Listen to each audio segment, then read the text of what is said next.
Chers amis, bonsoir, un plaisir de se rencontrer ici ce soir. Tout d'abord, un grand merci à Alice et Jérémy pour avoir organisé ce cours. C'est vrai que c'est la meilleure des choses qu'on peut avoir dans une maison, un cours de Torah. Parce que moi, on évite de se crier dessus, on évite de s'énerver. Bonsoir, tu vas à l'aise. Alors, je viens de Ponto Combo en Seine-et-Marne, et c'est vrai qu'à Ponto Combo, à 9h, les gens ils dorment déjà. C'est un autre monde, passer la frontière, 94, 77. Donc c'est bien de venir des fois dans un autre monde, un autre pays dans lequel les gens ils arrivent à peine à 9h, c'est un autre monde. Alice m'a prévenu que ce soir on a beaucoup d'érudits parmi nous.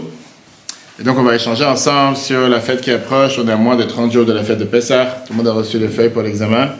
Et on va voir ensemble, chers amis, une des notions les plus riches et surtout importantes en ces temps. On vient de passer 180 jours depuis le 7 octobre. Et c'est vrai que parfois on se demande des questions, comment avoir une vie plus paisible, une vie plus tranquille? Comment éviter les ennuis, comment éviter les casse-têtes? Comment ne pas avoir de stress? Pour ça, je pense qu'il y a des professionnels ici en la matière. Mais on va voir, on va faire un tour ensemble, essayer de comprendre en voyant ce que la Torah nous a écrit par rapport à comment s'est passée la sortie d'Égypte. Le cours, il est l'Eilun Nishmat Rachami Ben Aziza, on est en plein dans l'année. Et bien sûr aussi pour l'anniversaire d'Adam, aujourd'hui, son anniversaire, donc tout celui qui n'a pas amené de cadeau ce soir, il est prié de le faire avant Shabbat. Jérémy Denchez. Et aussi, bien sûr, ce soir et demain, c'est l'anniversaire de la rabbinite Chaya Mishka, la femme du Rabbi. Et c'est aussi à quelques semaines de l'anniversaire du Rabbi, le 11 Nissan. C'est aussi le Shabbat qui va bénir le mois de Nissan. Shabbat la semaine prochaine, Rosh Chodesh. On est en plein dans la période du bonheur, comme on dit. Cette semaine, j'ai donné un cours, c'était dans le 17e dimanche soir, c'était sur la résilience. Quel est le secret de la survie du peuple juif? Vous pouvez voir sur retorah.fr, comme tous les cours ainsi celui de ce soir. Et une des questions qu'on va se demander ce soir ensemble, on va tous fêter Pessah, tout le monde pose les 4 questions, les enfants comme les adultes. On va voir ensemble une des questions fondamentales par rapport à la sortie d'Égypte. C'est bien que Jérémy, ça soit juste en face parce que tu auras toutes les questions. Et la question, elle est, qu'est-ce qui s'est passé à l'exil en Égypte? Combien d'années nous étions exilés en Égypte? Combien d'années réellement nous avons subi l'esclavage? Qu'est-ce que nous fêtons à la fête de Pessah? On fête bien sûr la sortie d'Égypte. Alexandre, ça te parle? Tu étais une fois en Égypte, chez Macher, Sinaï? Non? Jamais? Tu as déjà été en Égypte? Où? Le seul? Quelqu'un d'autre? Ok. La question, elle est, comment se fait-il que la Torah elle-même mentionne plusieurs dates et plusieurs chiffres par rapport à l'esclavage en Égypte? Faisons un tour de table rapidement, monsieur le rabbin. Combien d'années on était en Égypte? Trop longtemps. Trop longtemps, ça c'est pas une réponse. C'est une réponse de juif. C'est une réponse de juif. 400 ans. Qui c'est qui a dit 400 ans? Vous avez dit 400 ans. Qui d'autre? 217. 98. Ok, 217, 400. 240. 98. Qu'est-ce que vous dites-vous? 400. On est aux enchères. Hein? Après, on va voir. Qu'est-ce que dit monsieur le rabbin en face? 430. 430. Qu'est-ce que vous dites-vous? Vous cachez derrière le mur? Personne ne va échapper, tout le monde va parler ce soir. Jennifer, qu'est-ce que tu dis? Moi aussi, je serais partie sur 400. Pourquoi pas? Dis 800? Pour le prix, c'est pas... Il y avait une histoire comme quoi, au final, ça avait été moins que... 80. Tu viens faire le cours. Viens faire le cours. Qu'est-ce que vous dites, vous? 98 ou 80? 210. C'est 210 jours et nuit. 210 ans, jour et nuit, on a divisé. Wow. C'est du haut niveau, comme on dit. 420, 210. Bravo. Qui d'autre? Sur le rabbin? Je suis d'accord avec cette version. Vous êtes d'accord avec cette version? Ok, pourquoi pas? Ça coûte pas cher. Qu'est-ce que vous dites, vous, derrière, caché? 450. Qui dit mieux, exactement. Ok. Maintenant, la vérité, elle est qu'on va voir ce qui est écrit dans la Torah. On va passer les versets ensemble. Et on va voir le premier verset que la Torah nous dit, c'est dans la paracha Lech Lecha. Quand Dieu parle à Abraham, et la paracha en plus. Alors, c'est combien d'années t'as dit, toi? Regarde le passage que j'ai fini. Après, t'as fait. On a 116, d'accord? La Torah nous dit, quand Dieu il a parlé à Abraham, il a fait cette fameuse alliance, Brit Ben Abetarim. On dit qu'il y avait à ce moment-là un feu, avec Dieu il a demandé de couper des animaux et passer au milieu. Et il a fait ce lien éternel avec Abraham et le peuple juif. Et là, la fameuse phrase que Dieu il a dit à Abraham, c'était, regardez dans le chiffre 1, Bereshit chapitre 15, Yado Ateda Kiger Yezaracha Be'eretz Solahem, sache que ta descendance, tes enfants, seront des étrangers dans une terre qui n'est pas la leur. Vavadoum veinu otam, ils vont être asservis, ils vont devoir souffrir. Arba meot shana, qui veut dire 400 ans. Ça, c'est le premier chiffre que la Torah nous donne. Qui a dit 400? Non. Non. Celui qui a dit 400 sera récompensé après. Magnifique. Bravo. Maintenant, Dieu il prépare Abraham au départ. Dieu il prépare Abraham au départ. Et Dieu il dit à Abraham, sache que tes enfants ils vont subir 400 ans. On va rentrer dans les détails après. Ce qui est incompréhensible, c'est pas normal, on n'a absolument rien fait. Qu'est-ce que ça veut dire que Dieu il dit à Abraham, sache que tes petits-enfants plus tard ils vont souffrir. Pourquoi? Quelle raison? Mais on va voir ça ensemble plus tard. Ok. Les années passent, on arrive dans la paracha dans le Sefer Shemot, qui est le livre de l'Exode, paracha de Bo. Et là on voit tout d'un coup comment un matin, sans aucune raison, des millions de personnes deviennent libres. Et là la Torah elle regarde en arrière. Et la Torah commence à faire le calcul, combien d'années nous étions réellement en Égypte. Je dis que ça, c'est des choses qu'on peut parler pendant le Seder de Pessah, si Dieu veut. Shemot, chapitre 12, vous avez ici dans la deuxième, toujours dans le premier paragraphe. Qu'est-ce que dit la Torah? Combien d'années nous étions assis en Égypte? Shloshim shana ve'arba me'ot shana. Ça veut dire quoi? 430. Bravo. Qui c'est qui a dit 430? Personne. N'a qui a dit 470. Toi, tu as dit 430? Bravo. Comment tu t'appelles? Jérémy. Ah ben Jérémy, tu vois, il y a de concurrence ce soir. Okay. D'accord, donc 430. Maintenant, la Torah, elle te dit clairement, elle te parle ici de ce qui s'est passé, elle te parle ici au passé. On est resté 430 années. Maintenant, la première question, elle est si Dieu, il a dit à Abraham, il y a quelques générations en arrière, 400 ans, pourquoi on a rajouté un 8%? C'est quoi, les impôts, les taxes, l'inflation? Qu'est-ce qui s'est passé que d'un coup, de 400, on est passé à 430? C'est le numéro 1. Midrash Tantruma, qui est le fameux Midrash de la Torah, il vient et te pose cette question en te disant on a ici une contradiction. C'est pas normal. Dieu dit à Abraham 400, la Torah elle vient et te dit 430. Qu'est-ce qu'il y a, l'inflation? On n'était pas en 2024 avec Emmanuel Macron. Il n'y a pas de logique derrière. La Torah ne s'amuse pas avec des chiffres comme ça. Mais la plus grande question qui dérange, c'est que ce qu'on vient de dire, c'est 100% faux. Ni 400 et ni 430. Nos ancêtres n'étaient pas en Égypte, ni 400, ni 430. On va faire le calcul ensemble, comme je sais qu'on a plusieurs comptables parmi nous. C'est très simple, vous allez voir, on va faire le calcul et vous allez voir qu'on est loin du compte. Ni 400, ni 430, et pourtant, tout ce qu'on voit aujourd'hui, c'est ce qu'on va lire ce Shabbat. Vous savez que ce Shabbat, on sort de Sefer Torah, on va lire la paracha à Chodesh, et dans la paracha, on va nous raconter l'histoire de la sortie d'Égypte. Et on va voir comment la Torah nous raconte, bonsoir, bonsoir, on va voir comment la Torah nous raconte toute cette histoire. La Torah ne parle pas de 430 ans.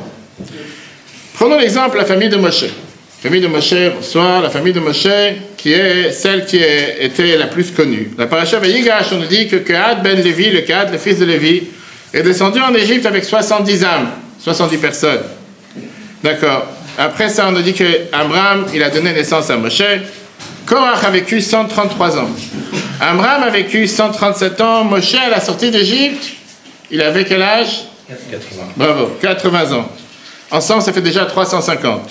On a dit 133, 137 plus 80, 350. C'est que même si on va dire que Kehat est descendu en Égypte en tant qu'un bébé d'un jour, ce qui n'est pas le cas, sont passés minimum 350 ans depuis qu'il est arrivé en Égypte jusqu'à la sortie d'Égypte.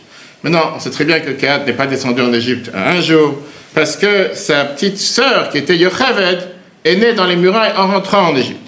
Alors on avance dans notre calcul, et on voit ici qu'il est né, et il était déjà certainement un enfant, voire un adolescent à la sortie d'Égypte. Plus que ça, il a eu Abraham au milieu de sa vie. Abraham n'a pas eu son fils à l'âge numéro 1, ou à l'âge numéro 100. Il a eu certainement au milieu de sa vie aussi, donc d'une certaine manière, les âges et les années, ils étaient, on va dire, ils se sont mélangés. On est bien obligé de dire que la période totale de la présence juive en Égypte, moins de 350 ans. Comment on est arrivé ici à 400-430? Première question. Ce n'est pas ma question. Question de Rashi, commentateur français de la Torah, de Troyes. Vous pouvez voir le Rashi, vous l'avez écrit. Rashi te dit, Yefshar Lomar, on ne peut pas dire Be'eretz Mitzrayim qu'on était en Égypte 430 ans. Parce que Kehat qui est venu avec Yaakov, si tu calcules ces années 133, les années d'Abraham 137, les 80 ans de Moshe, tu ne trouves pas 400 ans. On est bien obligé de dire qu'il y a quelque chose qui ne va pas. Regardons le Chumash lui-même. Parlant toujours de l'Ancien Testament pour ceux qui ont des doutes. Bereshit, qui est le premier livre. Comment traduit Bereshit? Non, le livre. Genèse. Merci. Pas le traiteur. Le livre. Genèse. La Torah, elle te dit chapitre 42, verset 2. La Torah, elle te dit Shamati, j'ai entendu. On sait très bien qu'il y avait une famine en Israël, il fallait le manger en Égypte. Qui a Shever Mitzrayim Redou Shama. Jacob dit à ses enfants, j'ai entendu qu'en Égypte, il y a l'abondance, en Israël, il y avait la famine. Va chercher à manger, il dit à ses enfants, allez chercher à manger en Égypte. Et il dit le mot redou, descendez. Il n'a pas dit le chou, allez. Et la Torah, elle le dit. Pourquoi il a employé Rashi? Il te dit pourquoi il a employé ce mot redou qui est un peu bizarre, on n'entend pas en général. Redou, c'est le compte numérique, 210. Resh, 200. Dalet, 4. Vav, 6, ça fait 210. De là, on apprend que nos ancêtres étaient esclaves en Égypte 210 ans. Quelqu'un l'a dit tout à l'heure que c'était jour et nuit. 420, 210. En tout cas, on dit 210. Maintenant, la question, elle est, si c'est comme ça, ce Shabbat, on va lire dans la paracha de Bo HaChodesh. Dans 3 semaines, on va tous s'asseoir sur la table du Seder, on va raconter la Haggadah. On te rappelle encore une fois, depuis Abraham, on te raconte 430 ans. Qu'est-ce que tu racontes? Je dis, de 430, tu es passé à 210. Il y a quelque chose qui n'est pas clair. Mais ce n'est pas fini. Parce que même 210 ans, on n'était pas en Égypte. Même 210 ans, il n'y a pas eu d'esclavage. C'est pour ça que je dis, la Torah ne nous raconte pas ici des histoires. La Torah, ce n'est pas un roman qui a été écrit par je ne sais pas qui pour te faire juste gonfler les chiffres. La Torah te dit des choses exactes, et surtout qu'on ne parle pas de quelque chose de joyeux, on parle de l'esclavage du peuple juif en Égypte. La question, elle est que, parmi ces 210 ans, la grande majorité, c'était des meilleures années qu'on a eues en Égypte. C'était les années de bonheur. C'était les années dans lesquelles le peuple juif florissait, le peuple juif était riche, le peuple juif n'avait pas de problème d'esclavage ni quoi que ce soit. D'abord, on sait très bien que dans la paracha Vayechi, qui est la dernière paracha de Chumash Bereshit de Genèse, Yaakov, il te dit, le premier verset, c'est quoi? Vayechi Yaakov be'eretz Mitzrayim shva esrei shana. Yaakov a vécu en Égypte 17 ans. Et c'est connu ce que l'explication de tous les commentateurs te disent, que Yaakov, il n'a pas juste vécu, c'est pas qu'il vivait mais en esclave. Il a dit que c'était les meilleures années de sa vie. Donc il y avait une grande partie dans laquelle le peuple juif était en Égypte, que c'était paradis sur terre. Pas comme aujourd'hui certains qui vont à Sharm el-Sheikh ou ailleurs, je ne sais pas si aujourd'hui après le 7 octobre, mais en tout cas les gens, à l'époque, c'était vraiment quelque chose de bien. Les Chachamim nous disent plus que ça, que tout le temps que les tribus vivaient, les 12 tribus, il n'y a pas eu d'esclavage. Lévi était la dernière des 12 tribus qui est partie de ce monde. Et lui, il est parti de ce monde 94 ans après qu'ils sont arrivés en Égypte. Ça veut dire que si je calcule 210 moins 94, le maximum qu'on pourrait dire éventuellement l'esclavage, 116. On était descendu de loin, comme on dit, descendu de haut. Regardons ça, on voit ça dans le Shemot, chapitre 6, verset 16. Vous avez là tout le calcul avec l'explication de Rashi. Je descends encore moins. Même 116 ans, il n'y a pas eu d'esclavage. Pourquoi pas même 116 ans? Parce que c'était plus ou moins, on va dire, c'était une manière de mettre les travaux forcés, de faire savoir qu'il va y avoir un changement d'air, un changement de temps. L'esclavage réel a duré combien? Quelqu'un l'a dit tout à l'heure, je pense. Bravo. Sur la banguette, que Dieu vous bénisse. 86 ans. C'est vrai que ça veut dire 86 ans, on est descendu de 430. 86 ans, et d'où on le sait, on allusionne le chiffre 86 à Myriam. Myriam, on dit que Myriam, ça fait allusion au nom Mérirout, l'amertume, et ça fait allusion au fait que Myriam, elle avait 86 ans quand elle est sortie d'Égypte. Et de là, on sait que c'était plus ou moins la période de l'esclavage en Égypte. Vous avez ça dans le Midrash Rabbah, chapitre 26, verset 1. Shemot Rabbah, vous avez ça dans la feuille, c'est... Bravo. Vous l'avez dans la feuille au milieu, Vaïmar Retrayem, qu'elle est née, donc elle avait 86 ans. Ça veut dire que de 430, on est passé à 116, on est passé à 86, ça fait plus ou moins 20%, 1/5 de 430. Alors, chers amis, je vous demande la question. Vous êtes assis à la table du Seder ce soir, avec les matzot sur la table, avec de la pizza et tout ce que vous voulez, mais en matzot. Et vous avez Adam qui pose la question. Et il vient et te dit, maman, combien d'années on était en esclave? Combien d'années on a su faire en Égypte? Et Jérémie qui répond, maman, elle est à la cuisine, elle est occupée, elle n'a pas le temps de répondre, moi je connais la réponse. Regarde ce que tu viens de lire. Tu viens de lire qu'on était en esclave, on était en Égypte 430 ans.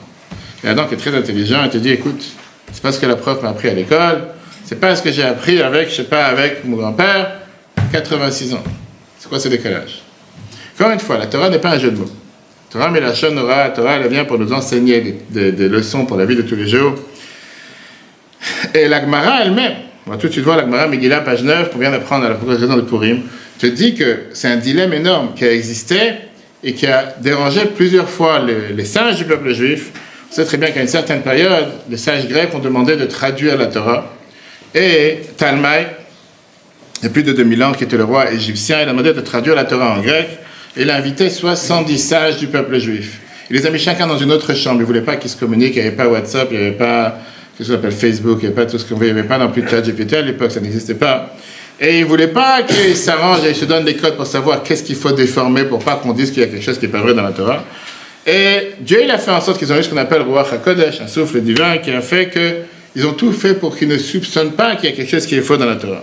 La Megillah 9, chapitre 9, la Megillah, page 9, nous raconte une histoire avec Talma. Il a rassemblé 72 personnes âgées, qui les a mis dans 72 chambres. Il les a pas dit pourquoi, il leur a dit racontez-moi ce qui est écrit dans la Torah. Dieu, il a fait en sorte qu'ils savent et qu'ils écrivent exactement ce qu'il faut.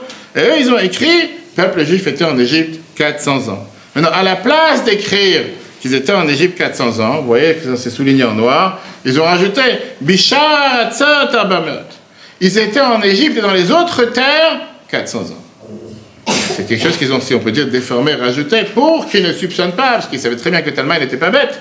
Et qu'ils viennent et qu'ils disent écoute-moi, cher ami, il n'y avait pas 400 ans, il n'y avait même pas, comme on vient de voir, 86, donc ils ont rajouté ces deux mots pour être conformes à la réalité. Très bien.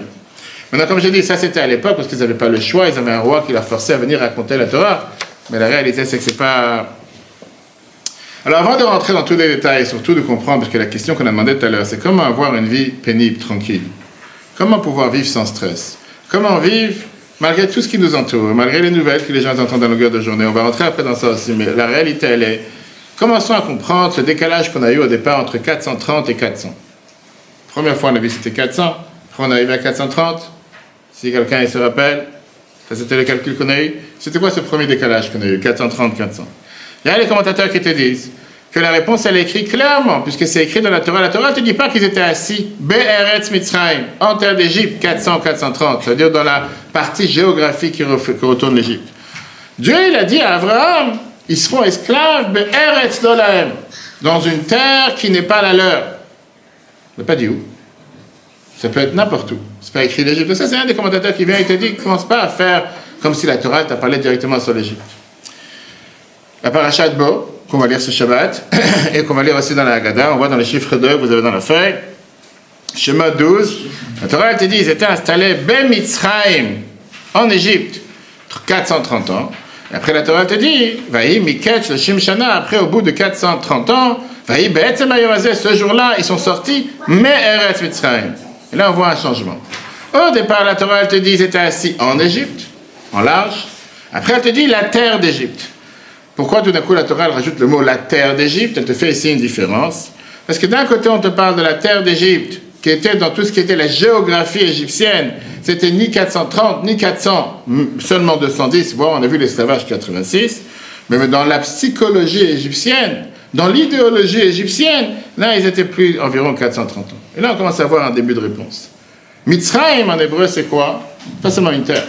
Mitzrayim ne veut pas seulement dire l'Égypte. Comment on traduit Mitzrayim, monsieur le rabbin?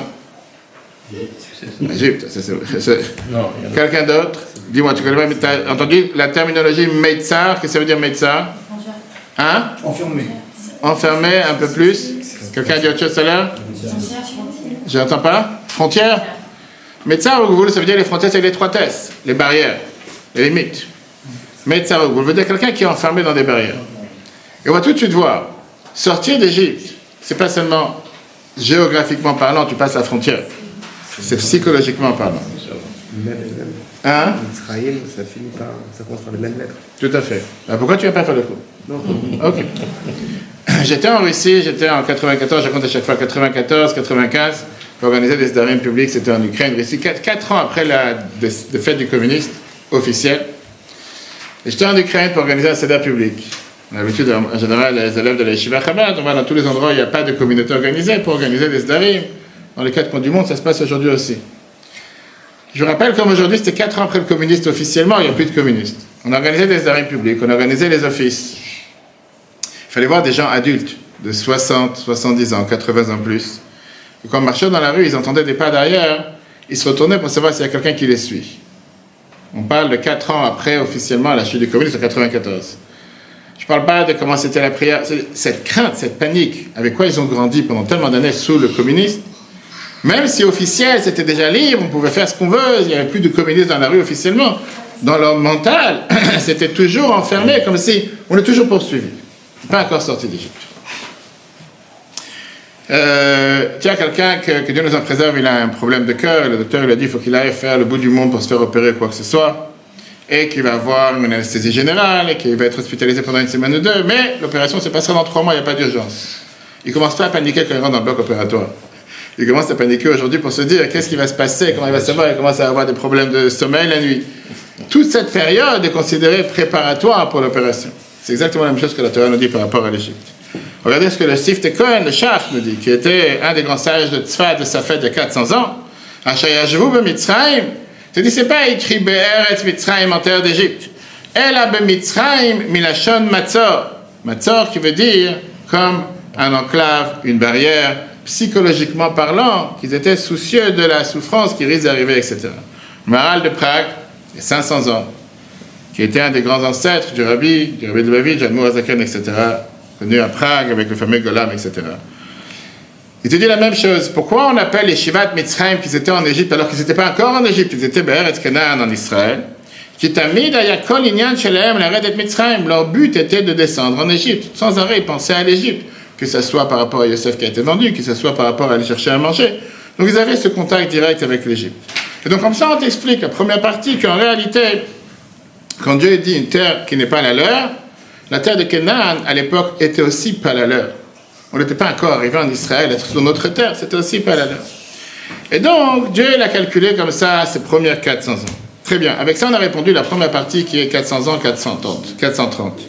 Mais on est loin du compte par rapport à 116, par rapport à 86, et surtout comment ces 210 ans qu'on a vu qu'ils étaient en Égypte, ils se sont minimisés, se sont rapetissés tellement à 116 années, et moins que ça, on a dit 1/5 du plan initial, 86 ans d'esclavage au final. Vous allez dire, bien sûr, 86 ans d'esclavage, c'est pas rien, c'est toute une vie, c'est plusieurs générations. Mais en tout cas, c'est pas les 400 ans qu'on a eu au départ.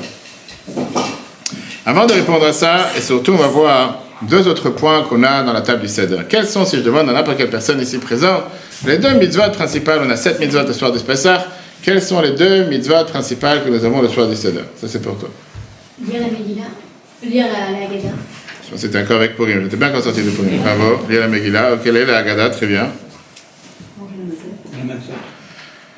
Le Matzot. Alors, tu peux énumérer les 7 si tu veux. Mais je te dis, donne-moi deux plus importantes. 4 coupes de vin, quoi d'autre? Maguide racontait la Haggadah, elle a dit. Très bon, elle a dit boire les 4 verres de vin, manger la matzah, raconter la Haggadah, etc. Maintenant, la question, elle est pourquoi 4 verres de vin? Tunisiens, ils ont un problème avec ça. Pourquoi 4? C'est quoi les chiffres 4? Et comment tu sais combien il faut boire? Sur le vin? Combien quelqu'un boit le vin de Pessah le soir de Seder? Qu'est-ce que vous dites, vous? Les 4 exils. Les 4 exils, mais qu'est-ce que vous dites? Combien il faut boire? Vous buvez les 4 verres? Le 5e avec les centilitres. Vous buvez ou vous ne buvez pas? Si, les 4, mais pas de... Vous buvez du champagne? La liqueur? Non, mais Prenez de l'arak?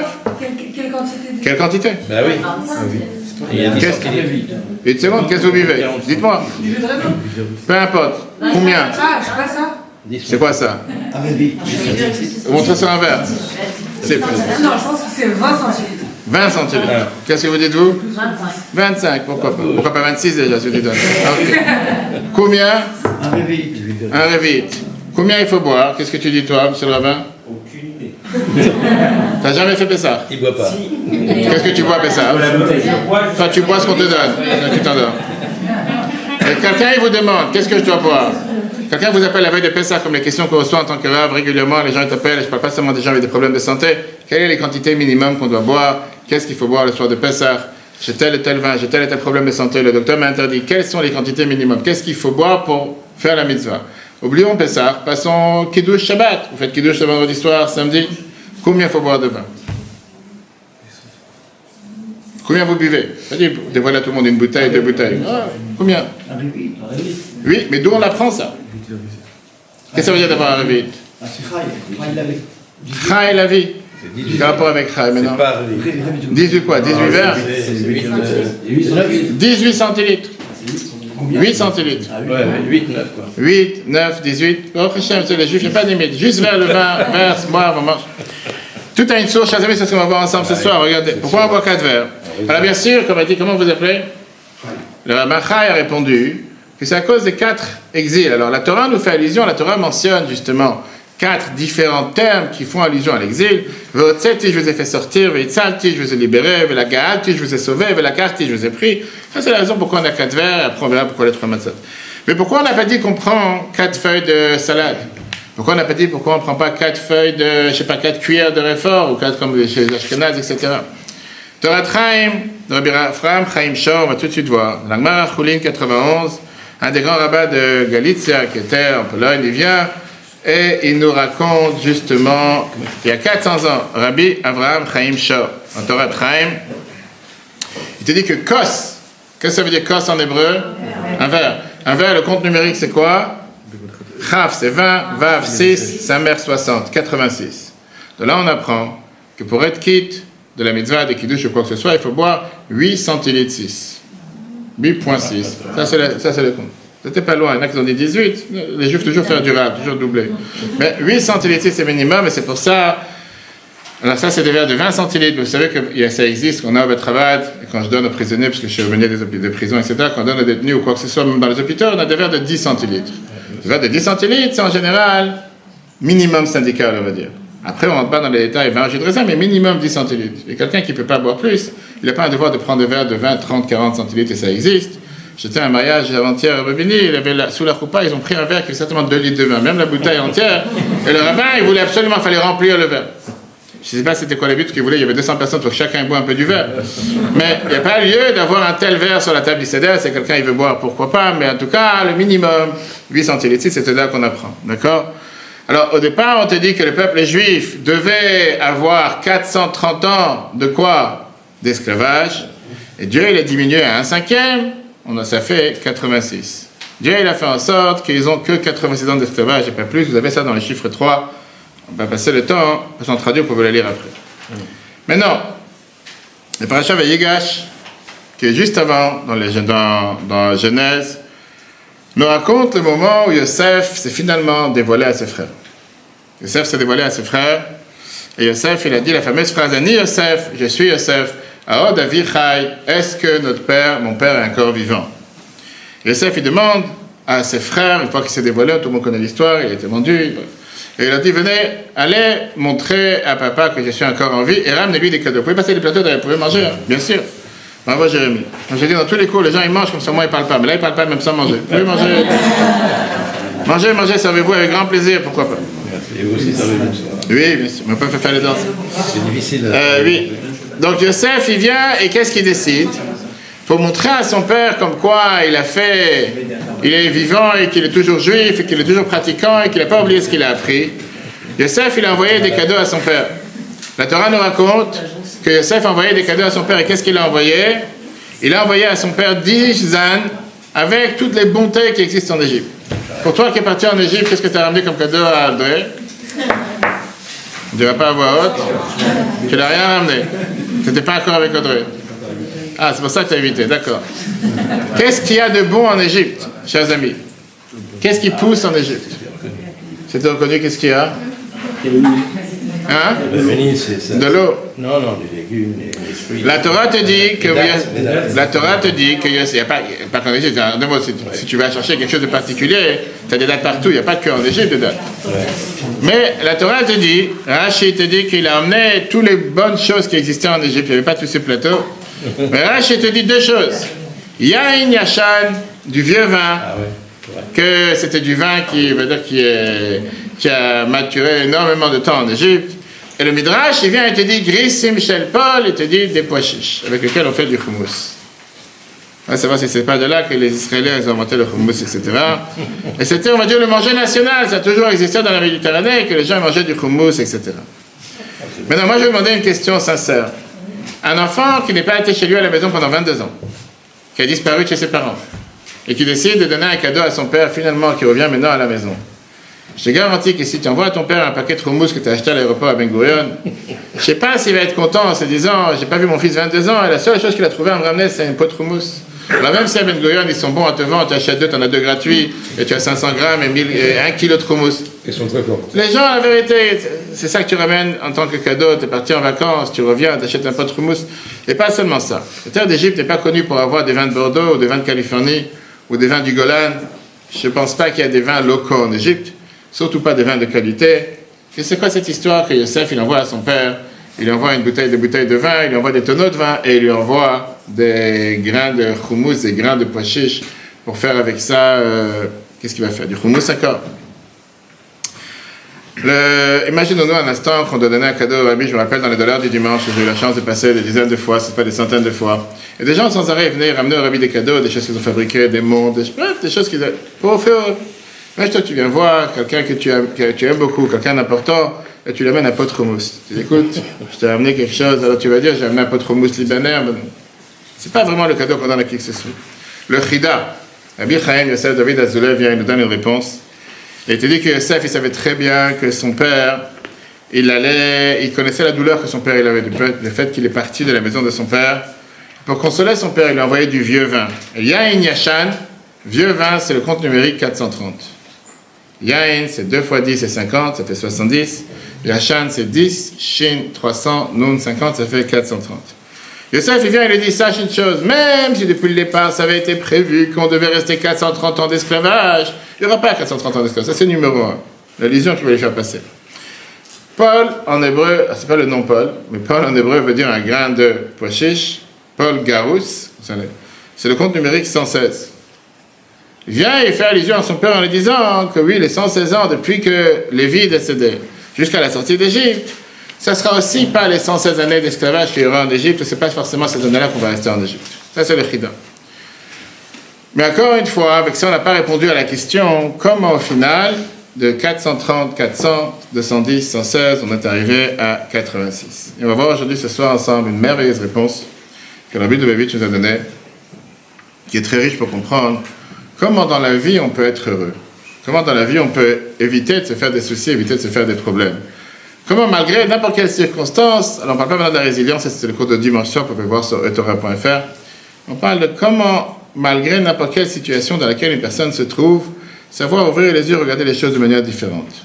Savoir lever la tête sur l'eau et ne pas s'énerver dès que quelqu'un t'a doublé sur la route, ou comme on arrive des fois parce que quelqu'un était sur un stop, là j'étais sur le péri, c'était bloqué, et les gens ils font avec tous leurs états, ils sont... Savoir rester zen, comme on dit, quoi qu'il arrive, sans stress. Ce qui s'est passé en Égypte, la première des choses que Jacob il a fait avec ses élèves, avec ses enfants, il a ouvert ce qu'on appelle un Beit Talmud. On nous dit qu'il est parti, il a installé là-bas une maison d'études dans laquelle le peuple juif va pouvoir s'asseoir, apprendre la Torah. D'ailleurs, au départ, avant l'esclavage, c'est ce qui se passait.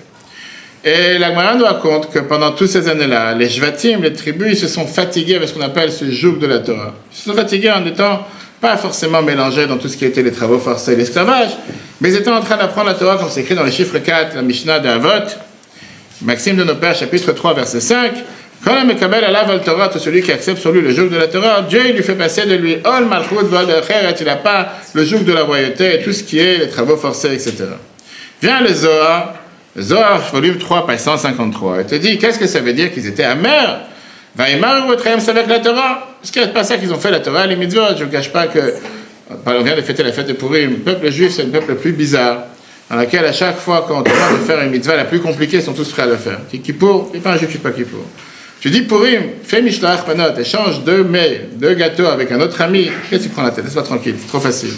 Fais les choses difficiles. Pessah, pourquoi pas? Tu dis quelque chose de simple, prends une pièce, mets dans la zaka. Non, je suis fatigué. C'est les choses les plus simples. Tout le monde va faire après, si Dieu veut le coup, la vente du Chametz. On a l'habitude de vendre Pessah, de vendre le Chametz pour séparer de son Chametz, avec le Chametz sur la table, comme je fais depuis quelques jours, sans avoir mangé le Chametz. Quelle guerre il faut faire avec des juifs pour demander de vendre le Chametz? On dirait, qu'est-ce qu'on t'a déjà demandé? Écris ton adresse, partout où il se trouve, même si tu n'as pas encore rangé, c'est vendu, au moins t'es qui? Même si tu l'as fait 10 fois, les gens te disent, ma femme le fait pour moi, mon mari le fait pour moi, mon voisin le fait pour moi. Qu'est-ce que ça te dérange? Ça te prend 2 secondes. Les choses faciles, on ne peut pas faire. Ah, tu lui dis, viens, maintenant il faut jeûner 24 heures, je suis prêt à le faire, monsieur le rabbin, on va commencer à jeûner. Pourquoi faire des choses compliquées? La Torah te dit, oh, le Torah, c'est tellement simple. Fais ce que Dieu t'a demandé, automatiquement, tu n'auras pas de soucis. Ça, c'est le Zohar. On a te rajoute à ça dans les côtés Sichot 15, page 408-409. Et quand un juif il se fatigue et prend sur lui le rôle de faire la Torah et les mitzvot, automatiquement Dieu lui enlève les autres soucis. Ça ne veut pas dire que c'est ou l'un ou l'autre. C'est que quand quelqu'un il sait qu'au final, ce n'est pas tous les rendez-vous que je vais faire aujourd'hui qui vont m'emmener à la parnassa, mais il sait que c'est la bracha que Dieu il envoie dans mon travail qui va m'amener à la parnassa, il dort déjà beaucoup plus tranquille. Quand quelqu'un il se lève le matin, la première des choses qu'il dit c'est Modani. Modani qui veut dire remercie-je. On appelle ça non dans le cours de dimanche, on ne dit pas je remercie. Je remercie, c'est Ani Modé. Tu vas te dire de dire remercie-je. Français, quelqu'un te dit remercie-je, tu l'envoies à l'hôpital psychiatrique, je ne sais pas s'il y a de la place. Normal, en hébreu, tu dis Modani. Qu'est-ce que ça veut dire Modani? Dieu veut qu'on s'habitue que la première des choses le matin, tu te réveilles. Première des choses, dis merci. Tu as ouvert les yeux, tu es réveillé, dis merci. Tu as un travail, tu as un toit sur la tête, tu peux travailler. Quand on s'apprend, ça veut dire que personne ne pourra m'enlever ce qui m'appartient. Quand on s'apprend, c'est dire que c'est pas parce que je vais travailler de 5h du matin à minuit que je vais avoir plus d'argent, je vais avoir plus de réussite. Dieu, il a prévu ce que chacun doit recevoir et à nous de faire tous les efforts nécessaires. La Torah ne dit pas pour rien qu'à chaque fois qu'elle te parle de faire Shabbat, la Torah te dit 6 jours tu travailleras et le 7e tu te reposeras. Elle ne dit pas 6 jours tu te reposeras et tu travailleras 1 jour par semaine. Oui, même quelqu'un qui est milliardaire, il a le devoir de travailler. Mais au final, ça c'est un moyen pour pouvoir recevoir la bénédiction que Dieu a destinée pour nous de toute façon. On a le devoir de faire le maximum, ce qui dépend de nous. De ne pas perdre la tête, de ne pas perdre de vue que c'est pas parce que je vais courir encore à un rendez-vous. Tu vas faire en sorte qu'automatiquement je vais gagner telle ou telle chose. Et quand tu demandes à quelqu'un que tu as mis les tefilines aujourd'hui, tu dis, je n'ai pas pensé, je n'ai pas eu le temps. Là, on est avant le coucher du soleil, je vais attraper. Des fois, ça arrive qu'on peut oublier. On va voir des histoires intéressantes que j'ai rencontrées les derniers jours. Mais au final, quand on a ce qu'on appelle les pendules à l'heure, et on sait que Dieu m'a donné la vie ce matin, Dieu m'a donné la santé. Dieu, il a fait en sorte qu'aujourd'hui, je peux marcher, je peux respirer, je peux bouger. Je suis redevable. Le fait que je suis redevable, de dire merci, ça c'est la première des choses. Et le Sefer Bereshit, le livre de la Genèse, il est justement construit de cette manière. En te disant, comme au départ on te dit, Adam et Chava, Adam et Ève, ils ont fauté, ils ont été renvoyés du paradis. Caïn, il a tué son frère, il y a eu les premiers terroristes sur terre, les premiers enfants qui sont nés, il a tué son frère parce que Dieu, il a accepté le sacrifice de l'un et pas de l'autre. Après, on a l'histoire de Noah, Ham, comment il fait honte à son père. Après, on a l'histoire de Yehuda avec Tamar, comment il a soi-disant eu des rapports avec cette fille prostituée alors qu'elle était sa belle-fille. Et finalement, on arrive dans le Chumash Shemot qui est l'Exode et là tout se renverse. Tout d'un coup, on te parle d'une souffrance de 86 ans pour un peuple qui n'a absolument rien fait. Il n'y a personne qui peut venir et te dire pourquoi le peuple juif devait être exilé en Égypte. Pourquoi on devait avoir cette souffrance en Égypte? Qu'est-ce qu'on a fait de mal pour avoir ce passage d'exil en Égypte? C'est toi qui demandes la question. Tu es assis en face, parce que Jérémie ne veut pas répondre. Jérémie, qu'est-ce que tu réponds toi? Pourquoi on a été en Égypte? Tu peux me dire, qu'est-ce qu'on a fait de mal pour aller en Égypte? Pouvoir mériter après rentrer en Israël. Pas besoin, garde ton Israël, ne même pas en Égypte. Tu sais, il y a une phrase que la Gemara te dit, Rashi dans le Chumash te dit, l'homme est douf, cher, l'homme est oxer. Par rapport à une abeille, ne donne pas ni ton miel ni ta piqûre. Garde ton miel et garde ta piqûre. C'est pour libérer les étincelles. Les tensions. Non, c'est pour libérer les étincelles qu'on a. Là, tu parles déjà dans ce qu'on appelle le monde très mystique. Mais nous, on est terre à terre. Va dire à une personne qui doit se faire opérer, tu sais quoi, passe par le bloc opératoire, on va te découper en morceaux, on va faire avec toi, je sais pas quoi, de la chirurgie plastique, on va te faire, je sais pas, de la plomberie. Et au final, grâce à ça, tu vas toucher tel et tel ça. Laisse-toi tranquille. Laisse-toi qu'il y a besoin d'aller dans un bloc opératoire, faire opérer pour rien, là, pour ta beauté, pour faire. Il y a quelque chose il doit y avoir quelque chose de plus profond, parce qu'encore une fois, on parle. Pour être sauvé. Il y avait la famine, donc à Canaan. Non, mais je te parle que Dieu il dit à Abraham au départ que tes enfants vont être esclaves dans une terre qui n'est pas la leur, ils vont souffrir, et après ils vont sortir avec une grande richesse. Abraham, la première des choses qu'il aurait dû dire, il a dit, tu sais quoi, laisse-moi tranquille, pas besoin de richesse, tout va bien, la vie est belle, laisse-moi où je suis, tranquille, pourquoi je dois aller souffrir? Donne Yitzhak à Abarbanel, tout le monde a entendu parler, ministre des Finances en Espagne, un des plus grands commentateurs de la Torah. Il donne 8 réponses à cette question. Attends tous les voir ce soir. 8 réponses très intéressantes. Là, on te dit parfois que c'est peut-être une punition à Abraham, parce qu'Abraham a demandé à Dieu, il a douté sur le fait que Bameida qui est Rachena, comment je vais avoir cette terre? Dieu dit, tu doutes? Je vais t'envoyer là-bas, même si tu veux pas. Je ne vais pas entrer dans les détails de toutes les questions-réponses. Ou bien une autre réponse que c'était une punition au fait qu'ils ont vendu Yosef, les frères, pour ça ils sont envoyés en Égypte. Mais comme j'ai dit, c'est facile de dire que puisque tes arrière-grands-parents ils se sont mal comportés, pour ça tu payes aujourd'hui. Tes arrière-grands-parents ne sont plus là aujourd'hui. C'est comme aujourd'hui, on va enlever les allocations des parents en disant, puisque les enfants c'est des délinquants, quel rapport? C'est les enfants qui ont fait, c'est pas les parents. Tu vois, les parents sont responsables. Mais là, la Torah te dit, tu parles d'une histoire qui s'est passée il y a 400 ans, tu dis pour ça, les petits-enfants, les petits-enfants, c'est eux qui doivent payer, avoir 86 ans d'esclavage. L'Admor Hazaken, qui est l'auteur du Torah dans la Chassidoute, il explique comme la 7e explication d'Abarbanel. Et il te dit que l'esclavage en Égypte n'était pas une punition. N'était pas une punition, c'était au contraire, c'était un mode adapté, c'était une préparation pour pouvoir justement savoir comment sortir d'Égypte. Quelqu'un qui n'a jamais eu un ennui dans sa vie, le jour où il a le premier ennui, il rate un avion, il fait crise cardiaque sur le champ. Le jour où sa valise n'est pas arrivée avec lui, il tombe dans l'avion. Quelqu'un qui a eu l'habitude d'avoir un ennui, d'avoir une épreuve, d'avoir un défi et qu'il a réussi à surmonter ce défi, il devient beaucoup plus solide, il devient beaucoup plus que la Gemara nous dit Ein chacham que Baal hanisayon. Il n'y a pas de quelqu'un intelligent comme quelqu'un qui a passé une épreuve. Et n'importe quelle épreuve, toute épreuve confondue. Quelqu'un qui n'a jamais été mis à l'épreuve, c'est ce que je dis aujourd'hui, responsabiliser les enfants. C'est vrai que certains parents disent non, il faut tout faire pour eux, il faut tout faire pour eux, il ne faut pas qu'ils se dérangent, pas qu'ils se fatiguent. Je veux au contraire, quand tu apprends un enfant à se débrouiller tout seul, plus il apprend à devenir autonome et se débrouiller dans tout, plus il grandira beaucoup plus vite et plus il deviendra autonome. Mais si jusqu'à 18 ans, 20 ans, tu dis que toi, c'est papa et maman qui doivent tout faire pour lui, il n'a pas le droit de rien faire à la maison. Le jour où tu lui demandes de faire quelque chose, il est perdu. Il n'a jamais épluché quoi que ce soit à la maison, il n'a jamais cuisiné quoi que ce soit, il n'a jamais fait quoi que ce soit. Pourquoi tu veux que tout d'un coup je fasse quoi que ce soit? 3 fois dans le Tanakh, 3 fois dans la Bible, la Torah nous mentionne Mitzrayim, l'Égypte, comme Kour à Barzel. Qu'est-ce que ça veut dire Kour à Barzel? C'était l'endroit dans lequel on forgerait le fer, on travaillait avec le fer. Comme les métaux, comme l'or que tu travailles sur terre, on sait que l'or en général est mélangé avec plusieurs autres matières qui sont de l'argent, le platine, l'étain, le nickel. Et pour distiller l'or pur, on a besoin de chauffer l'or à un niveau très élevé de 1000 degrés en général. Et comme ça, l'or il commence à couler. Et ça devient une matière qui est séparée des autres matières. Avec ça, on peut avoir tout ce que tout le monde a sur les mains. Le cou, les bagues, les 18, 72 carats. On va savoir n'importe quelle différente matière d'or. Dans l'humain, on a exactement la même chose. On a ce qu'on appelle les matières premières. On a les matières qui sont mélangées avec le reste. On a cette émouna, cette foi en Dieu qui est ancrée à l'intérieur de chacun d'entre nous. Comme je racontais dans le cours dimanche soir sur la résilience, que les nations du monde aujourd'hui n'arrivent pas à comprendre comment une terre comme Israël, qui est attaquée de tous les fronts, depuis 6 mois, là c'est pas depuis 6 mois, c'est depuis plus de 80 ans, mais depuis 6 mois encore plus, qu'est-ce que les Yémen se mélangent à envoyer des missiles sur Eilat? Qu'est-ce qui se passe? Qu'est-ce qu'on leur a demandé exactement? Qu'est-ce que quelqu'un est parti s'installer au Yémen pour aller en vacances? Qu'est-ce que les Houthis envoient des missiles? Qu'est-ce que chacun des 4 coins d'Israël s'est dit? On va profiter, puisque le Hamas, c'est comme ce qu'on a vu avec Purim, avec Amalek, puisque le Hamas a sauté sur l'occasion, ben on va en profiter aussi. Mais le monde regarde Israël et s'est dit, il y a quelque chose qui ne va pas dans cette terre. Tout va bien, tout le monde fait la fête, tout le monde. J'étais avec les soldats, c'était juste après le 7 octobre, un mois après, comme on a l'émission Solidarité Israël pour la 19e fois, je raconterai après. Les gens ils dansent, les gens font des mariages, il y a des fêtes. Bien sûr qu'on pense à nos 134 otages tous les jours, et malheureusement ça nous fait la peine à chaque fois, chaque jour qu'on entend encore un soldat qui a été tué. Mais, au même instant, on sait qu'il y a des dizaines de milliers, si ce n'est pas des centaines de milliers de soldats qui se battent sur tous les fronts. Et grâce à Dieu, ils ont des énormes réussites, avec des miracles sans fin, à peine ce qu'on a trouvé, si tout le monde connaît les nouvelles. Il y a à peine 2 jours, dans la maternité de l'hôpital, Shifa, qui est la plus grande maison terroriste qui existe, des quantités d'armes que je ne sais pas si à Paris il existe des quantités d'armes, mais les soldats eux-mêmes n'arrivent pas à croire de ce qu'ils trouvent, et ce qu'on trouve tous les jours, et ce qu'on découvre tous les jours. Et le monde se dit, c'est pas possible.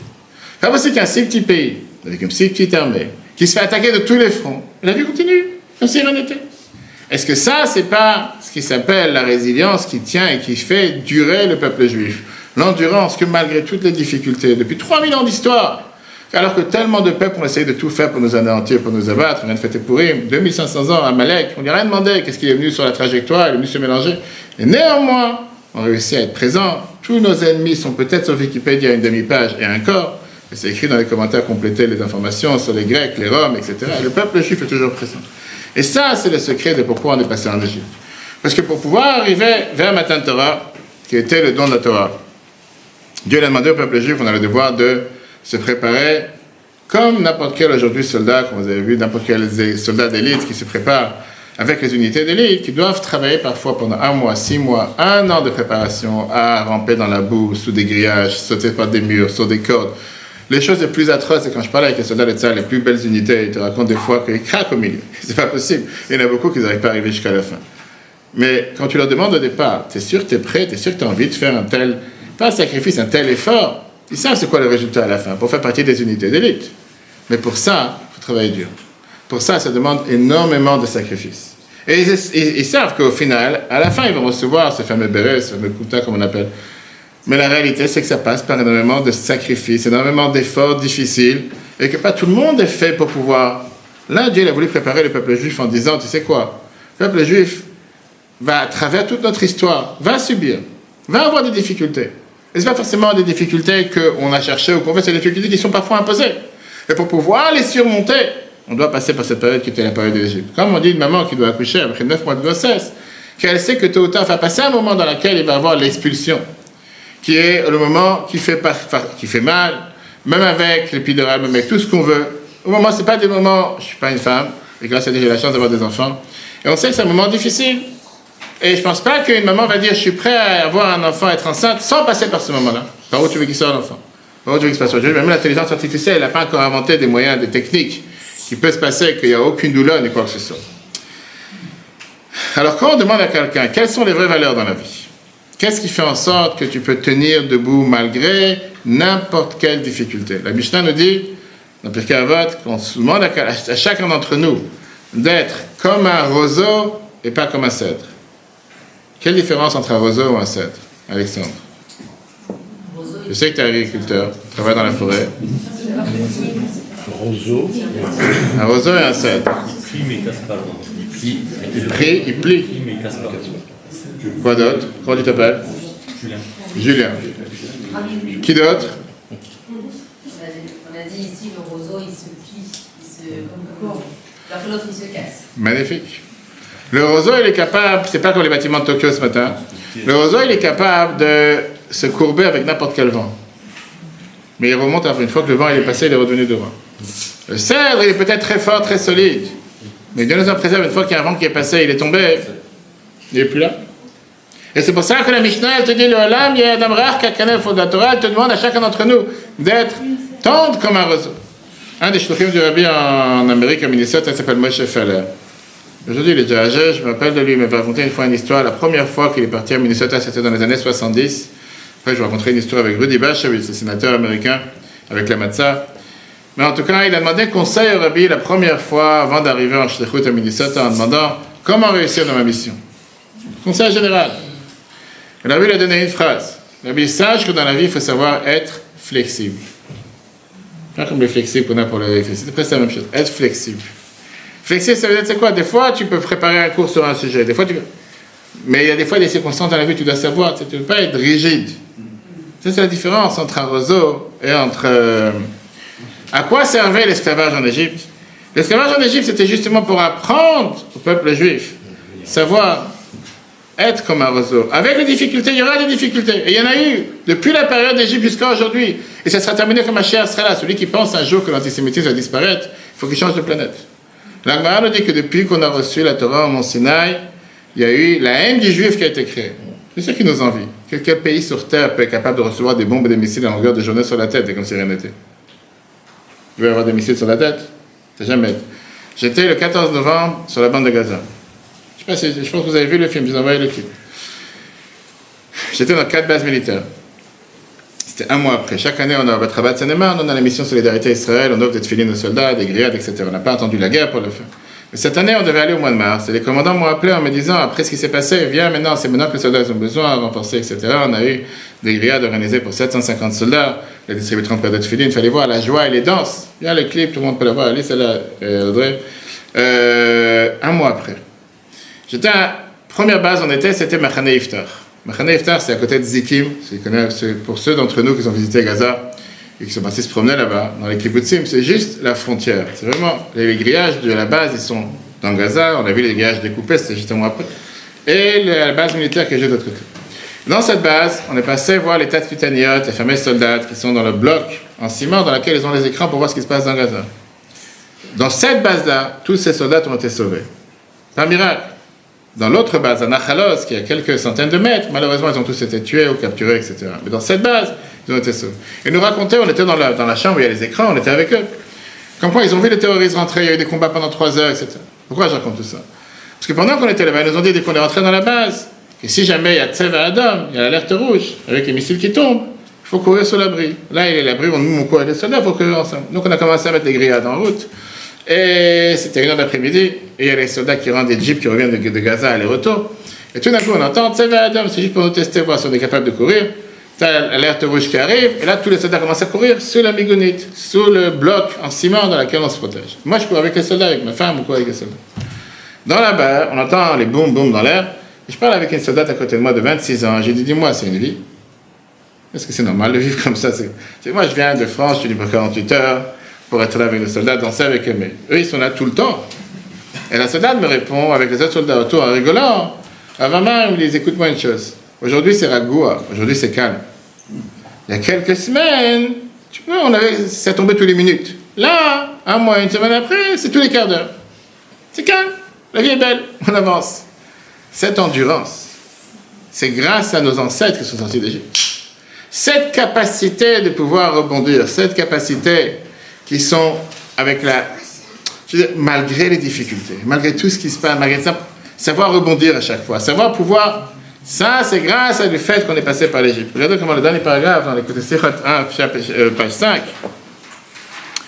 ça veut dire que parfois, quand quelqu'un a des soucis pour la panassa, c'est que grâce à ça, parfois, quelqu'un peut chercher, peut-être penser en dehors de la boîte. Et parfois, il peut se dire, essayer de se dire, comment trouver un issue au problème.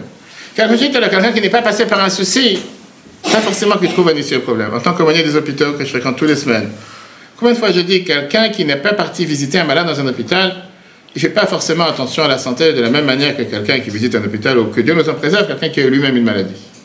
Quand tu visites un hôpital et tu ressors et tu vois des gens qui boivent à la cuillère, ou tu vois des gens qui respirent en bouchant un trou sur la gorge, ou tu vois des gens qui ont des machines de tous les côtés, et tu ressors et tu te dis, tu as la chance de marcher sur 2 pieds, avec 2 mains, et tu respires, combien on est redevable, combien on est devoir, c'est ce qu'on dit tous les jours, me dernier remercier le bon Dieu.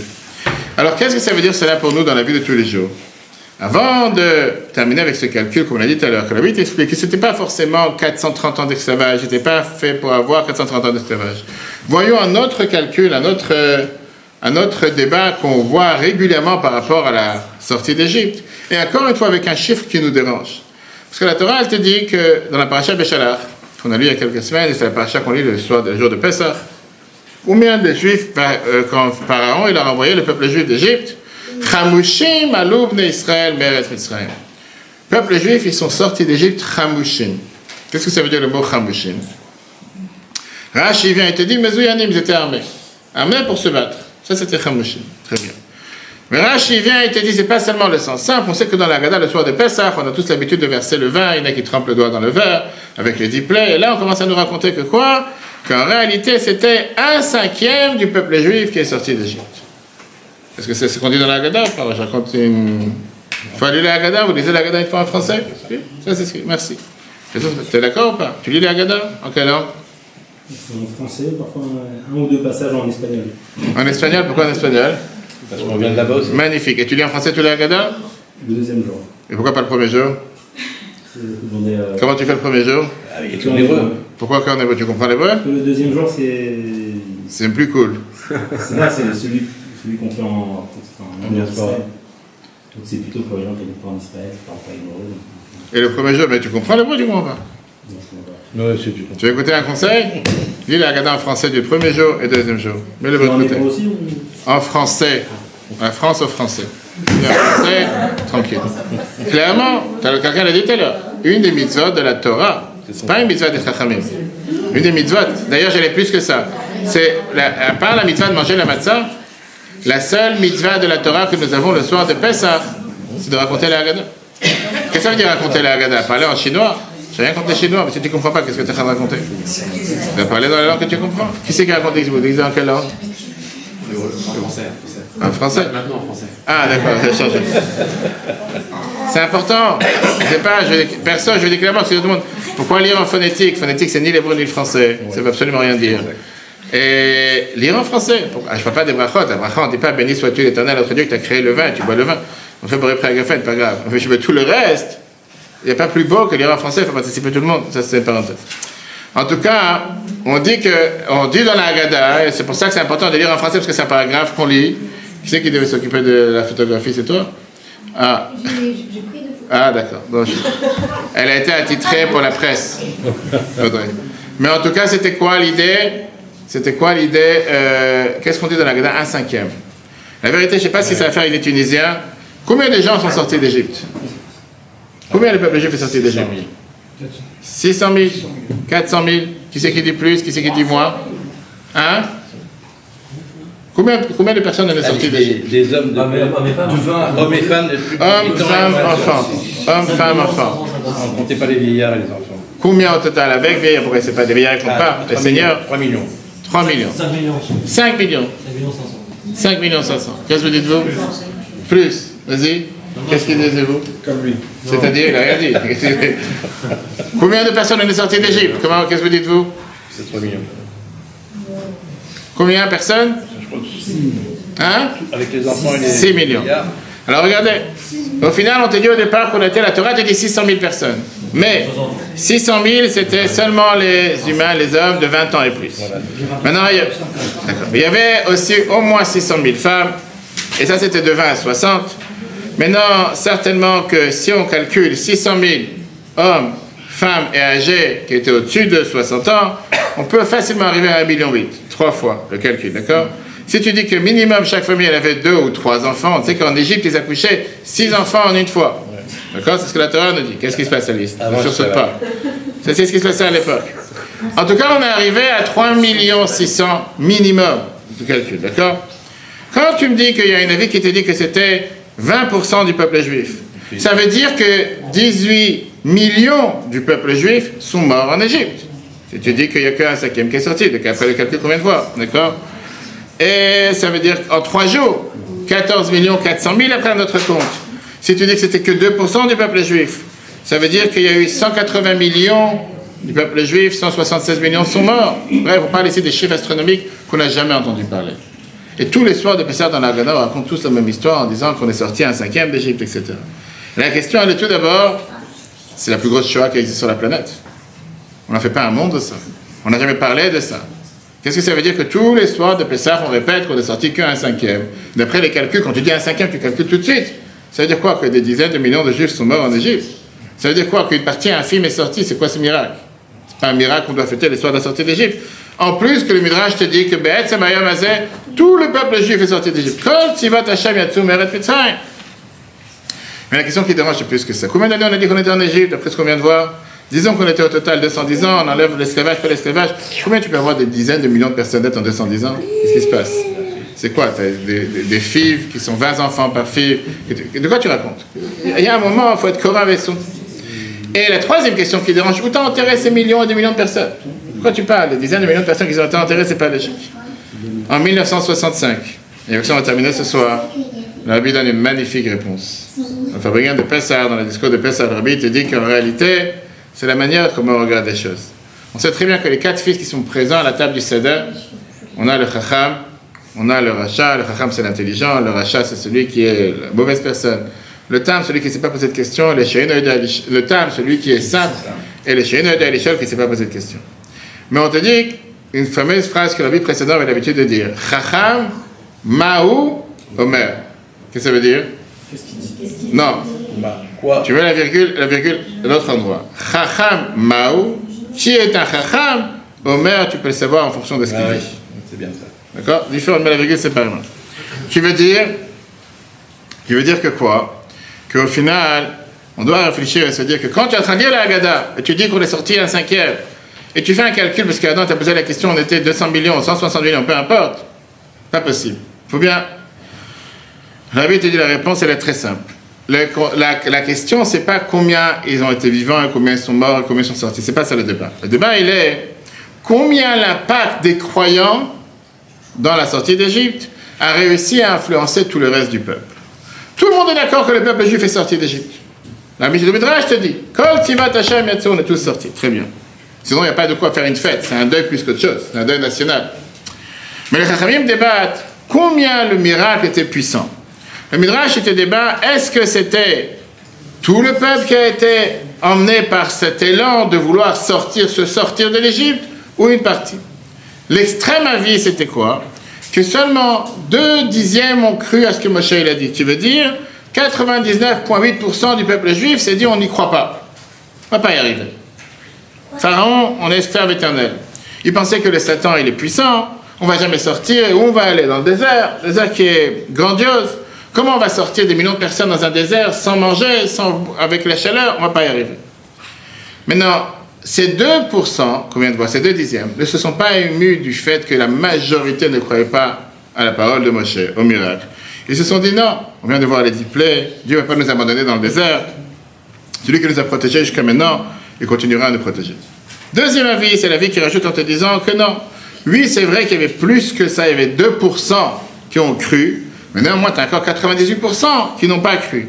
Ils se sont dit que Mitzrayim, l'Égypte, c'est mieux que tout.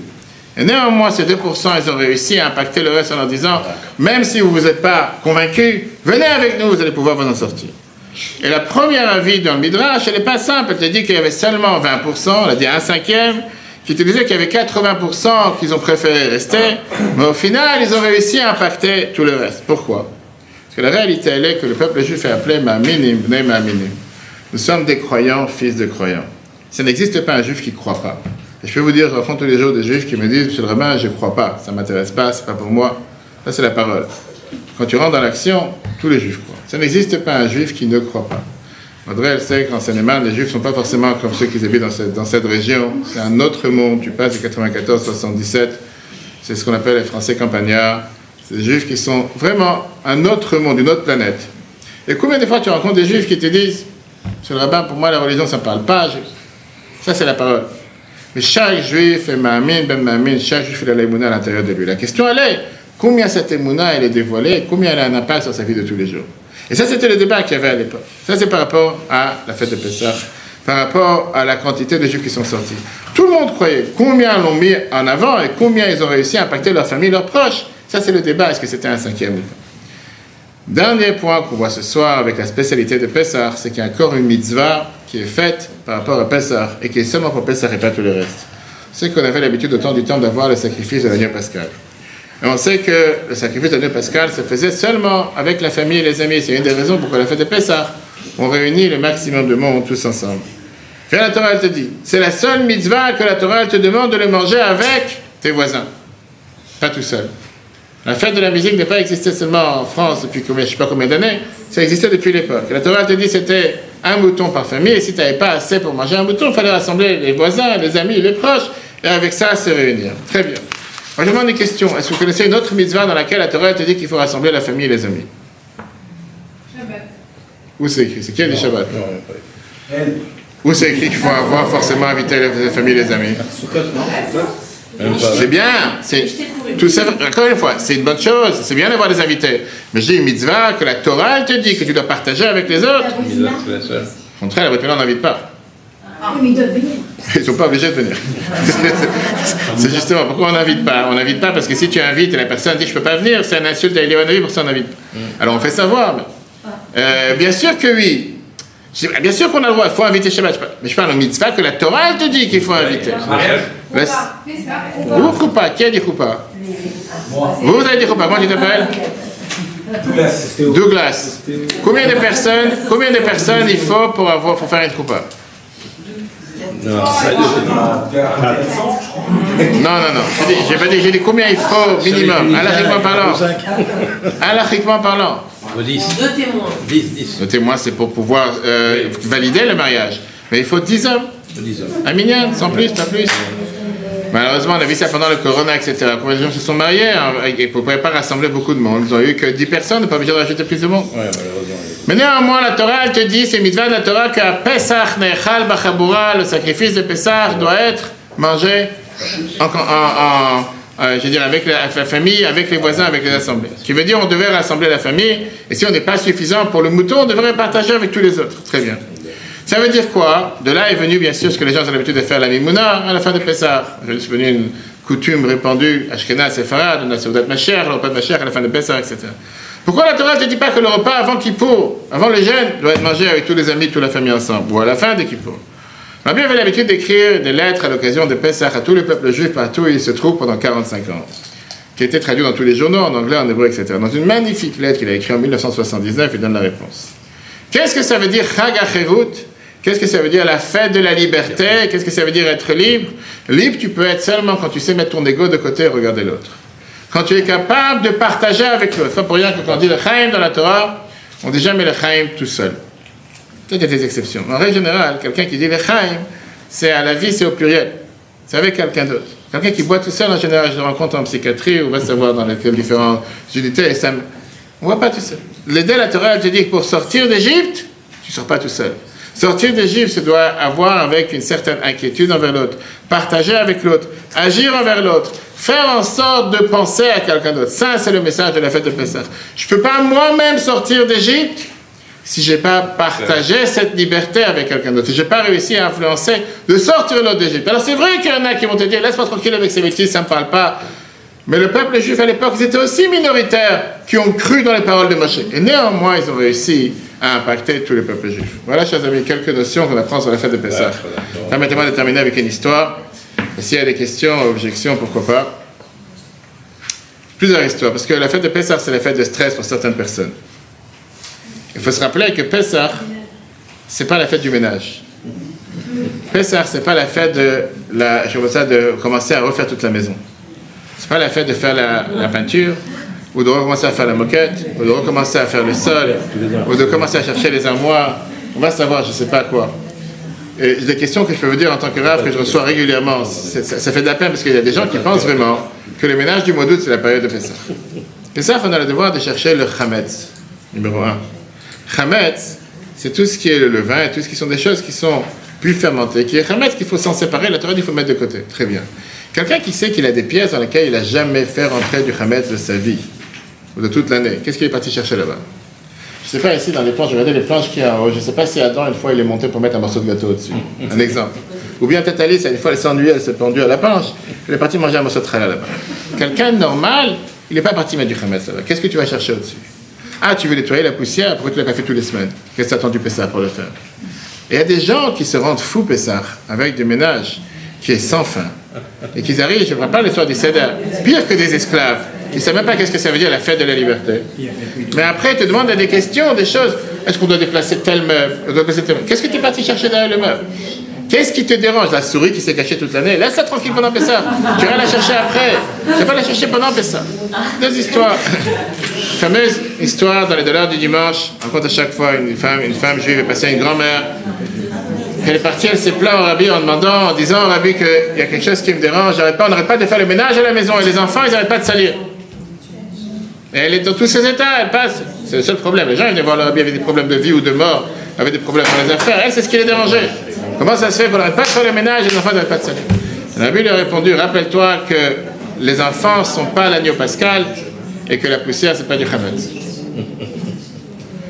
L'idée, c'est bien sûr qu'il faut faire le ménage, il faut enlever le chametz, c'est pas autre chose. Ça, c'est un point. Mais il y a un deuxième point sur lequel je vais rentrer, je sais que je vais me faire des ennemis, mais c'est pas grave. Je parle pas du riz, ou pas le riz. Je sais pas s'il y a des Tunisiens ici ou pas. Il y a des Tunisiens parmi nous? Hein, il y a qui? Tunisien? Yes, Tunisien? Oui? Ok. Combien de fois je reçois des questions par rapport, si je vais manger chez l'un, je vais manger chez l'autre? Est-ce que j'ai le droit, j'ai pas le droit? Cachère, non cachère? Mais eux, ils mangent du porc, moi je mange pas du porc. En parlant du riz. On a un devoir, je sais pas, encore une fois, le plan Vigipira n'est pas appliqué dans la Torah. Que quelqu'un, il a sur lui une certaine khumra, il a une certaine rigueur. Et que quelqu'un, il a décidé que Pessah ne peut pas manger un certain produit pour mille et une raisons, ou parfois il n'y a pas de raison. Peu importe ce qu'il a pris pour lui. Avec quel droit tu te permets d'imposer à l'autre, voire dénigrer l'autre, voire rabaisser l'autre, voire considérer que l'autre qui ne fait pas comme toi, il est zéro. On a le devoir de se dire, tu sais quoi, il y a des juifs qui font attention à manger que la matzah shmura, la matzah ronde, à la main. Comme on distribue aujourd'hui, depuis une semaine en Seine-et-Marne, on a 1500 familles sur toute la région, plus de 300 communes et au-delà. Il y en a qui mangent la matzah carrée. Chacun. C'est vrai que pour la matzah du Seder, c'est bien d'avoir la matzah shmura, c'est important. Mais c'est pas parce que quelqu'un il fait des choses différemment que forcément il est mauvais. Forcément il n'est pas bien. Et forcément, j'ai pas le droit de rentrer chez lui. Parce qu'eux, ils sont pas à mon niveau. Je dis, c'est des questions que je reçois chaque année. Et c'est important de se rappeler que à partir du moment que c'est quelque chose qui est basé dans la halakha et qui n'est pas contre la halakha, on a le devoir de se dire que le peuple juif n'est pas fait d'une image, il n'est pas fait d'une coutume. Il y a 7 branches à la menorah, il y a plusieurs manières de pouvoir faire la Torah. Et bien sûr, encore une fois, tout le temps que c'est accepté d'après la halakha, c'est magnifique. Mais ce n'est pas pour autant que si moi j'ai décidé de faire quelque chose et l'autre ne le fait pas, automatiquement l'autre il est mauvais, moi je suis bien. Pour ça, je vais terminer avec une histoire courte. Shabbat, par exemple, on n'a pas l'habitude de tremper la matzah dans l'eau. Pendant tout Pessah, on a l'habitude de faire attention de ne pas mélanger la matzah dans un liquide. De peur qu'il y ait de la farine qui est restée sur la matzah et que si tu trempes dans l'eau, pas dans du jus ou quoi que ce soit, mais dans l'eau, ça peut gonfler. Et comme dans le vin est parfois mélangé avec de l'eau, donc on ne trempe pas la matzah, on ne fait pas le msouki, il va sur tous ces autres plats. Je peux le faire après un autre jour. Mais Pessah, on évite de mettre la matzah en contact avec du liquide. Du coup, une khumra, c'est une rigueur qui existe chez Chabad et qui existe chez beaucoup de communautés. En 1942-43, aux États-Unis, le rabbi précédent venait d'arriver de l'Europe sous le régime nazi, a été sauvé, il est arrivé à l'époque, comme le rabbi jusqu'en 1970, ils avaient l'habitude d'avoir 10, 15, 20 invités à leur Seder. Des gens qui étaient choisis pour pouvoir participer à son Seder. Et il y avait à l'époque un juif polonais. Donc il y avait, imaginez-vous le décor, le beau-père du rabbi, le rabbi précédent qui a beaucoup souffert sur le régime communiste, il était au Seder, assis à la tête de la table, avec une vingtaine d'invités, tous des barbes blanches, des gens des grands érudits. Parmi eux, il y avait un juif polonais sans barbe, qui vient de sortir de la Shoah, je rappelle 42-43, et qui était aussi invité à la table du Seder. Et lui, il a décidé de faire son kiff. Il voit la matzah sur la table, il prend son verre de vin, il commence à tremper la matzah, il mange. Et il se rend chez lui à la maison. Pourquoi pas? Il a été invité. Il va se gêner. Il ne connaît pas forcément les coutumes des uns des autres. Mais imaginez-vous le décor, vous avez 20 personnes autour. Le précédent, il était handicapé, il était assis à la tête de la table. Et tout le monde commence à lui sauter dessus. Tout le monde. Quand je dis tout le monde, comment tu oses? T'as sali la vaisselle, t'as rendu impur. Ça va dans tous les sens. Quand je dis ce que moi j'entends, sans limite. Dans tous les sens, les gens ils sont descendus. À la rigueur, la personne s'est dit, je ne sais pas où mettre. Le seul qui n'a pas parlé, c'était le rabbi précédent. Et tout le monde attendait la remarque. La vérité, quand le rabbi est là, ben déjà tais-toi et attends que le rabbi dise qu'il a quelque chose à dire. Tout le monde lui est sauté dessus. Parce qu'il a fait quelque chose qu'on ne fait pas ici, dans cette maison. Une fois qu'ils ont terminé, le rabbi précédent, il regarde tout le monde, il faut que ça s'est calmé l'attention. Et il dit, il vaut mieux avoir une matzah rouge qu'une figure rouge. C'est pas la fin du monde. Si quelqu'un est venu chez toi à la maison et il a fait quelque chose que toi tu n'as pas la coutume de faire. Je vous dis, j'ai l'habitude de votre rabat, des invités qu'on a dans le Seder. C'est pas tous des louvavis, c'est pas tous des religieux. On a des gens avec mix, tout bord, juifs ou non juifs. Quelqu'un, il a fait, encore une fois, il n'y a rien d'interdit à l'arrêtement. Il n'est pas venu avec un sandwich, jambon beurre sur la table du Seder, c'est pas de ça qu'on parle. Il a mangé la matzah dans le vin et là. Et comme j'ai dit tout à l'heure, l'histoire de Rudi Bashevitz, et après, si vous avez des questions, Rudi Bashevitz, un sénateur juif américain qui est un des plus grands défenseurs d'Israël, aujourd'hui très connu sur la planète, vous pouvez chercher sur Google. Il nous a raconté à nous, au Shluchim, comment il est devenu religieux pratiquant. C'était dans les années 70 à Minnesota, c'est pas New York, il n'y avait pas de juifs pratiquants religieux à l'époque à Minnesota. Et le rabbi avait, depuis 70 ans, cette année ça fait 70 ans que le rabbi a lancé cette campagne de s'assurer que tous les juifs font la matzah shmura. Le rabbi a envoyé son émissaire, M. Feller, en lui disant, je te demande de prendre ce sac avec la matzah donné à Rudi Bashevitz, le sénateur. M. Feller, qui est le chef du rabbi, tape au bureau du sénateur, la secrétaire ouvre la porte et dit, vous avez rendez-vous? Il fait non. Elle va voir le sénateur juif américain, juif, laïque à l'époque, et il dit, il y a un rabbin, certainement il est parti demander un don, parce que les rabbins ils n'ont rien d'autre à faire, et il a dit qu'il a une sac pour toi. Et Rudi Bashevitz dit, j'ai pas de rendez-vous, je vais rien demander. Dis-lui qu'il prend son sac, qu'il va voir ailleurs, j'ai pas le temps pour lui. La secrétaire qui était sympa, elle dit, écoute, il est venu, il a un colis, il a une passerelle, il a quelque chose pour toi, prends le sac, et ça dérange, 2 minutes, prends le sac, merci, au revoir. Il rentre dans le bureau de Rudi Bashevitz et il lui dit, le rabbi de Lubavitch m'a donné cette matzah pour que tu puisses manger le soir de Pessah. Rudi Bashevitz répond, moi et la matzah ça fait 10. Moi je ne suis pas Pessah. Moi je mange porc, pain, tout ce que vous voulez pendant Pessah pour le mérite de Pessah. Laissez-moi tranquille, écoute matzah, donnez ça à quelqu'un d'autre. Et le shliach, M. Feller, il dit, écoute, moi je suis juste un travailleur pour FedEx ou UPS. Moi c'est un colis que la vie m'a donné pour toi. Fais ce que tu veux avec. Pessah c'est du 18 au 24 avril. Je te demande une chose, soir de Pessah, prends la matzah, prends le morceau, qu'est-ce qu'il y a, le peuple juif mange la matzah, fais partie du peuple juif. Merci, au revoir. Passe 3 mois. Rudi Bashevitz, le sénateur, rencontre M. Feller dans un événement à Minnesota. Il dit, tiens, je vais te raconter une histoire. Tu te rappelles, tu es venu me voir dans le bureau, tu m'as donné la matzah, ton sac et tout. La vérité, je ne savais pas quoi faire avec. J'ai gardé la matzah dans mon sac. Tous les dimanches matin, j'ai l'habitude d'aller jouer au golf à 1h30 de Minnesota. Pourquoi? Parce qu'après que j'ai fini de jouer au golf à midi, il y a là-bas un cheeseburger que j'achète juste à côté du terrain de golf, que le goût de ce cheeseburger, je ne peux pas trouver dans tout Minnesota.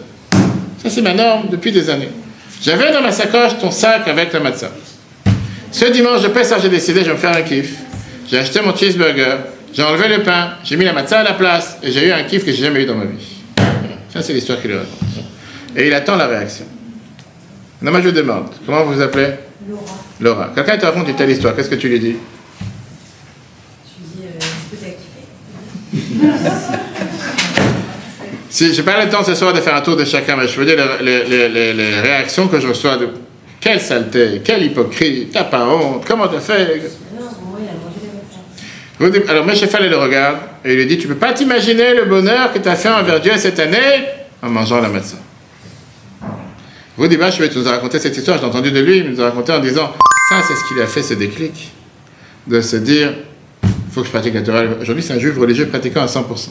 C'est un des plus grands défenseurs d'Israël sur la planète. Cherchez son nom sur Google. Pourquoi j'ai raconté cette histoire? On a tous des frères, des sœurs, des amis, des cousins, cousines, beaux-frères, belles-sœurs, voisins, qui que ce soit, qui ne sont pas forcément au même niveau que nous, qui ne sont pas forcément aussi pratiquants qu'on voudrait ou quoi que ce soit. Je reçois parfois des questions de parents, que les enfants ne sont pas forcément dans la communauté, ils ne sont pas forcément avec quelqu'un. Mille et une questions. Et combien on a parfois tendance à être avec un plan vigipirate envers l'autre? Et combien parfois on oublie que le plan végétal faut d'abord s'adapter à soi-même. Et le jour où je suis 100% parfait, je peux demander à quelqu'un d'autre d'être 100% parfait. Et je ne pense pas que sur terre, il y a quelqu'un qui est 100% parfait, à part le bon Dieu. Au final, la Torah nous demande d'avoir cette flexibilité, d'avoir ce roseau, d'avoir cette capacité de pouvoir regarder l'autre. Il a fait une mitzvah, c'est magnifique. Il n'est pas resté tous les seder, c'est très bien. Il est venu au seder, il a participé au seder, il est venu avec quelqu'un que... Il est là au seder. Valorise cet effort. Valorisons cette mitzvah. Et ça, c'est ce qui a fait en sorte que le peuple juif est sorti d'Égypte. Que Dieu fasse que nos frères et sœurs en Israël soient protégés dans les 4 coins du monde, et surtout en Israël. Que nos soldats réussissent dans toute leur mission à éradiquer le mal. Amen. Que les 134 otages soient libérés rapidement. Que tous les malades puissent être guéris rapidement. Et que Rachamim Ben Aziza du ciel où il se trouve prie pour ses enfants, petits-enfants et toute la famille. Que Dieu fasse qu'encore avant Pessah, comme la Mishnah nous dit, on va commencer Shabbat béni le mois de Nissan, que Benissan Nigalou, Benissan Atidin Legael, on a été libéré le mois de Nissan, qu'on soit libéré pendant le mois de Nissan qui arrive. Le cours sera en replay, comme d'habitude, sur etora.fr, vous recevrez le replay après. S'il y a des questions, n'hésitez pas.